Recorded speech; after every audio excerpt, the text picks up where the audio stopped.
Okay, so I've got my HydrosPlus Turbo installed. Everything runs great. In fact, at high 8,500 foot elevation, the tractor runs better than ever. It is less vibrations. It doesn't blow black smoke. It's amazing. And so clearly this thing was starved for fuel. However, I do think now it's probably a little lean, and I need to dump some more fuel to get more power. Well, HydrosPlus hasn't really put out a good video yet on how to do that exactly. I know you have to remove this guy here, and he mentioned using a Dremel or something. So you're going to be learning with me as I try to remove this thing. And I only have one hand, so it's not going to be a great video. Well, let's see if I can set that here while I try to remove this thing with a Dremel, and maybe my phone won't fall.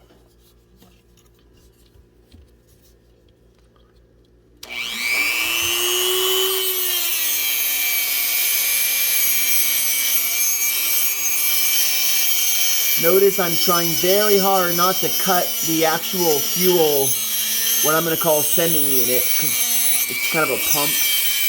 And I don't know how thick this thing is either. And I don't want to cut too much, you know.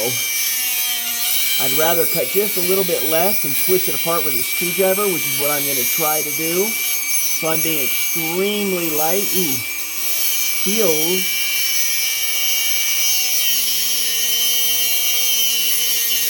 That's millimeter close. All right, I'm going to try now to pry that apart.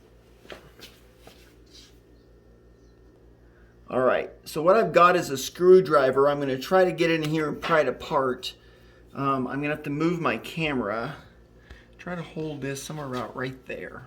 You just hold it right there. Yep. All right, let's see what happens. It's not cut all the way through. There's probably not quite an eighth of an inch, or about an eighth of an inch there that's still solid. But let's see if we can crack this thing. I don't know how solid it is. I don't know what's underneath it exactly. That screwdriver didn't work. Let me get a different one. All right, I've got a bigger screwdriver now that I'm going to kind of put in here, and I'm going to tap with a hammer and then twist.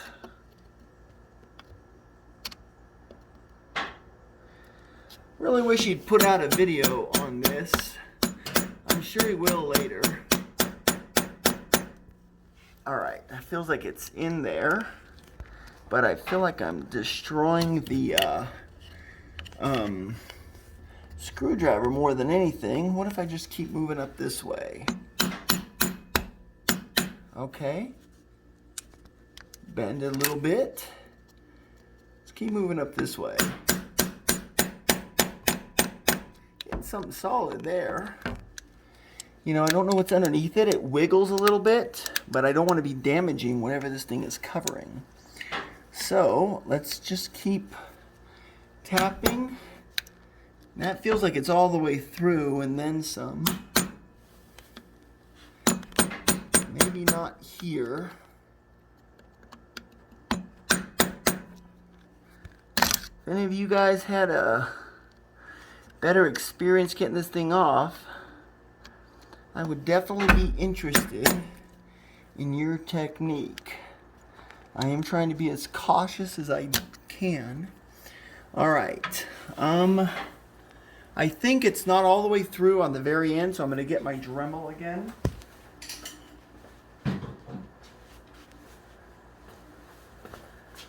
All right. Let's see.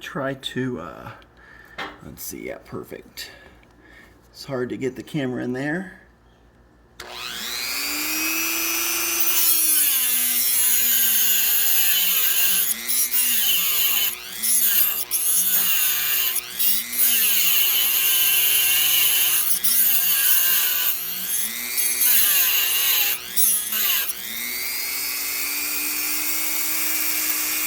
All right, that looks like it's through. Now, I don't know what to do on this side here. Because that part I really can't move.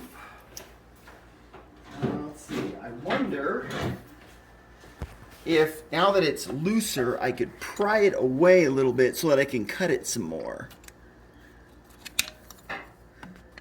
Let's see. Not easily. No, I don't know if I pried it anymore or not. I get this in here now. Okay, it definitely is broke apart everywhere except for at the very end.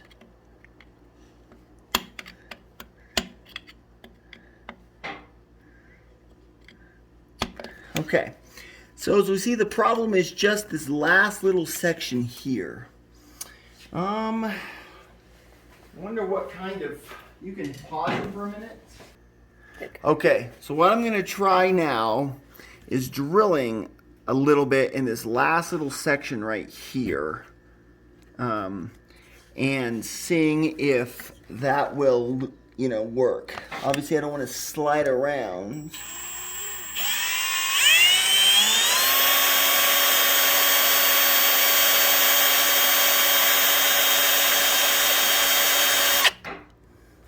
Didn't quite get it as far in as I can, so I'm going to lay the drill down and try to angle in.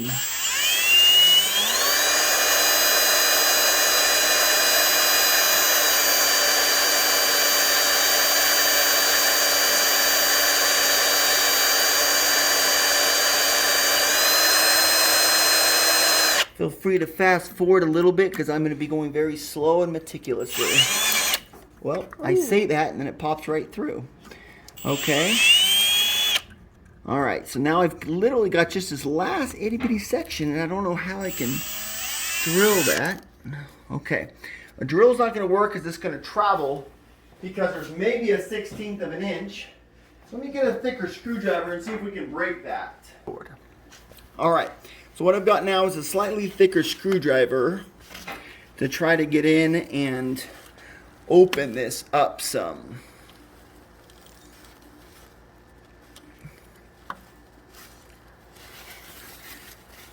Last thing I want to do is break something. I don't know what the secret sauce is going to be to do this repeatedly for everybody. Get tight there.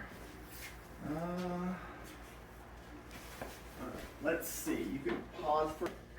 All right, I went back and got my other bigger screwdriver. This is the biggest one I have, and I'm going to tap it in there a little bit. It's in, and then I'm twisting pretty hard to try to bend this thing open, hoping that that last little piece will just break. There it is, it broke, it's just snapped. See that? Can you get in there and see that? How close can we get? Let me twist this thing up. There you go. All right, see how much is left right there? Yeah, get in there real close. Okay, that's what I was dealing with, is I couldn't get my Dremel or a drill. But just putting this in here and twisting it, snapped it in half. So I should be able to get it off now. I'm going to pry it this way.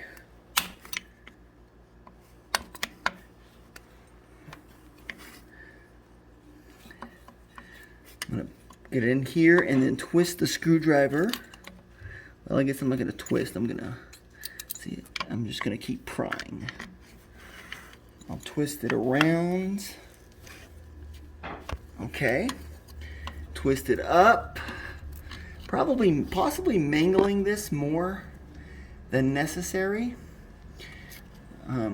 But again, I've never done this before, and there's no instructions that I could find on any online resource for doing this. So, you're learning with me.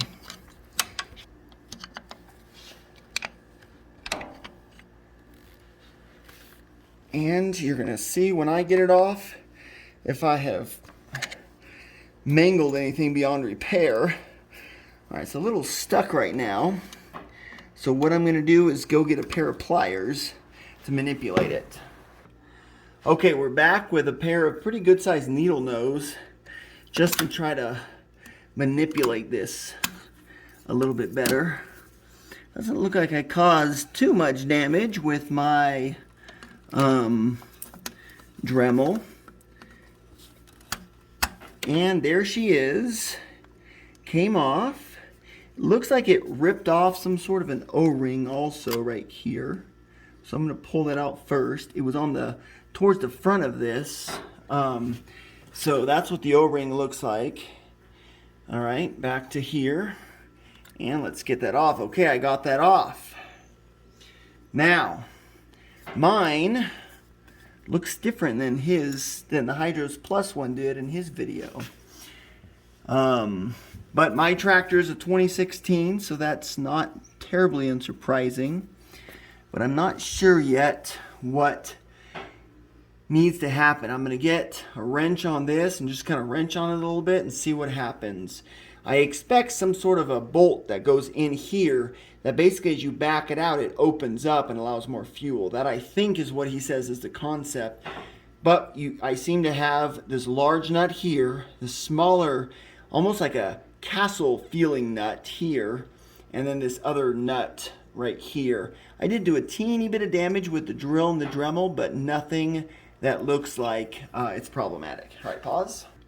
Okay, so what I've got is a 17 millimeter, and all I'm going to do, and again, I told you you're going to learn with me, so I haven't done anything here. I'm just going to twist this a little bit and see what happens. Okay, it kind of, I wonder if this is just sort of a cover nut, because his didn't look like it had this. So I'm going to twist this off by hand. I'm a little scared because I don't know what's underneath here. But it looks like it's sort of a like a reverse lug nut, just a protector. Ah, sure enough. I think this underneath thing is what needs to come out, I believe. All right. Hit pause for... Yep. Okay, so I did a little bit of work off camera just to see what's what. There's this little nut here that loosens with a 8 millimeter. And when you loosen it, nothing seemed to really happen. In fact, I'm going to take it off for right now. Okay? It's difficult to know exactly how this thing works. So I'm taking it off. And then, on top of that, you have this right here, which loosens with the same 17 millimeter. And I'm just going to loosen it. Okay? Now this inside piece spins, and this outside piece spins. So I don't know which is which. Okay? In terms of fuel delivery, it's difficult to tell. And HydrosPlus is probably going to have to explain that, or one of you can explain that. So I'm going to leave this about where it was. I'm going to keep this kind of tight. And then what I'm going to do is assume that this inside thing is the plunger.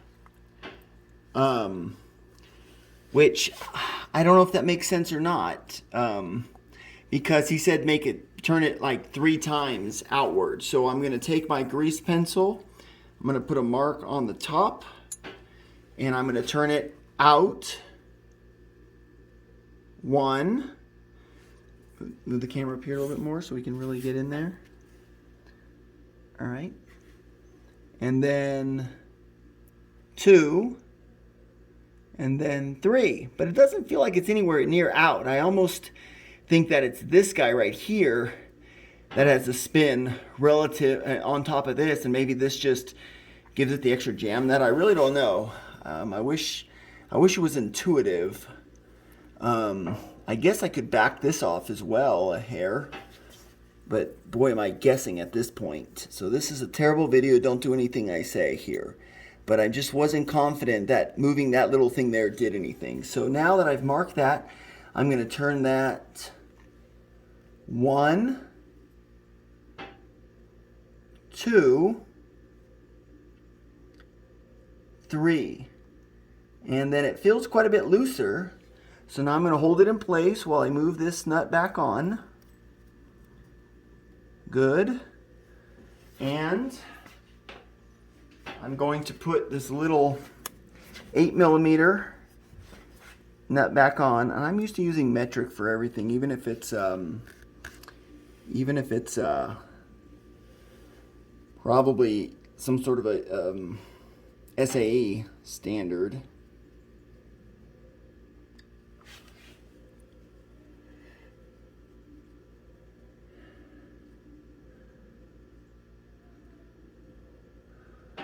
All right. I'm not sure what the plan was. Maybe this little guy is just to hold this nut, and this nut is just so you can hold to turn this thing out. But once you loosen this, you can turn this big thing by hand. So I'm not sure what the deal is there, but I'm going to tighten this nut first with my 17 millimeter wrench. Whoops, kind of adjusting that a little bit.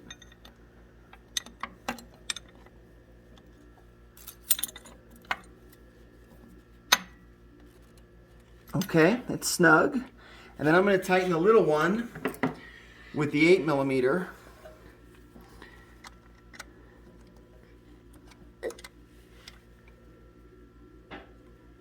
Okay, it's snug. And I'm not sure that you even have to put this thing on top of it. I think it's probably more of a protector.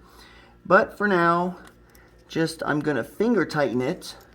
I'm going to put that on there. Take this. The more I think about it, the more I think that little inside 8 millimeter head screw was just like a stopper. So this thing doesn't want to go on now. Interesting. It came off just fine, but it doesn't want to. Let me get that 17 millimeter. Maybe I just need to force it a little bit. This famous, well, let's see. The back end of this might work better. It doesn't feel hard, but it's certainly not doable with just fingers right now. So I don't think it's cross-threaded. But it is harder to get on, and I don't know why.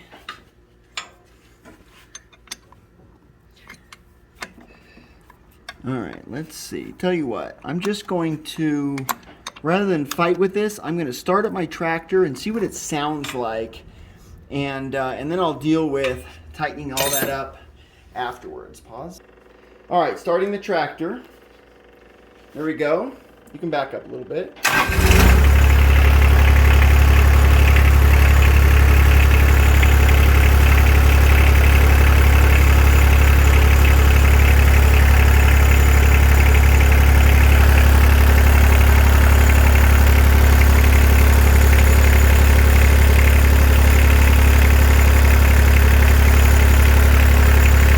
you what, that DPF works great.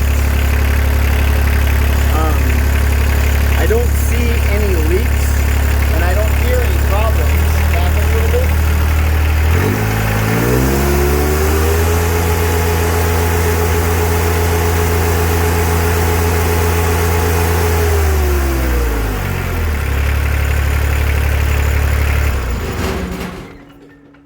So the only thing I have is there's a hill that I can't climb, even with the turbo on the tractor. I never could climb it before, and I thought maybe just the turbo in stock would let me climb this hill. Maybe opening the fuel gives me a little bit more power. I don't know. I'm about to go test it before I put everything back together. Start. Okay, I'm going to drive down this steep hill. It is like a 45-degree angle. I mean, it is steep. I've never been able, I can do it in low range, but not in high range. And so this is my first test to see if maybe adding more fuel, which I don't even know if I did right, is going to work. And I'm in high gear. You'll be able to see if it works. All right, pause.